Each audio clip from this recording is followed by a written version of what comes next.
Hello, public speakers. Instructions for week 14. 3 learning objectives we're going to tackle this week. Number 1, identify the power of language to shape perceptions, create feelings, and unite listeners and move them to action.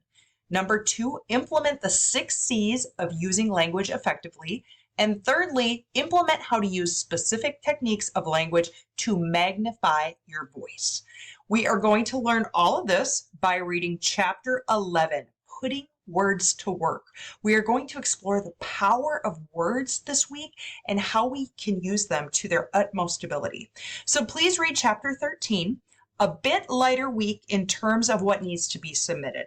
There is a 5-point quiz covering Chapter 14 and then a discussion forum. Your week 14 discussion, you are going to watch a short TED Talk and answer the following questions in written form. Please be in touch with any questions. Have a great week.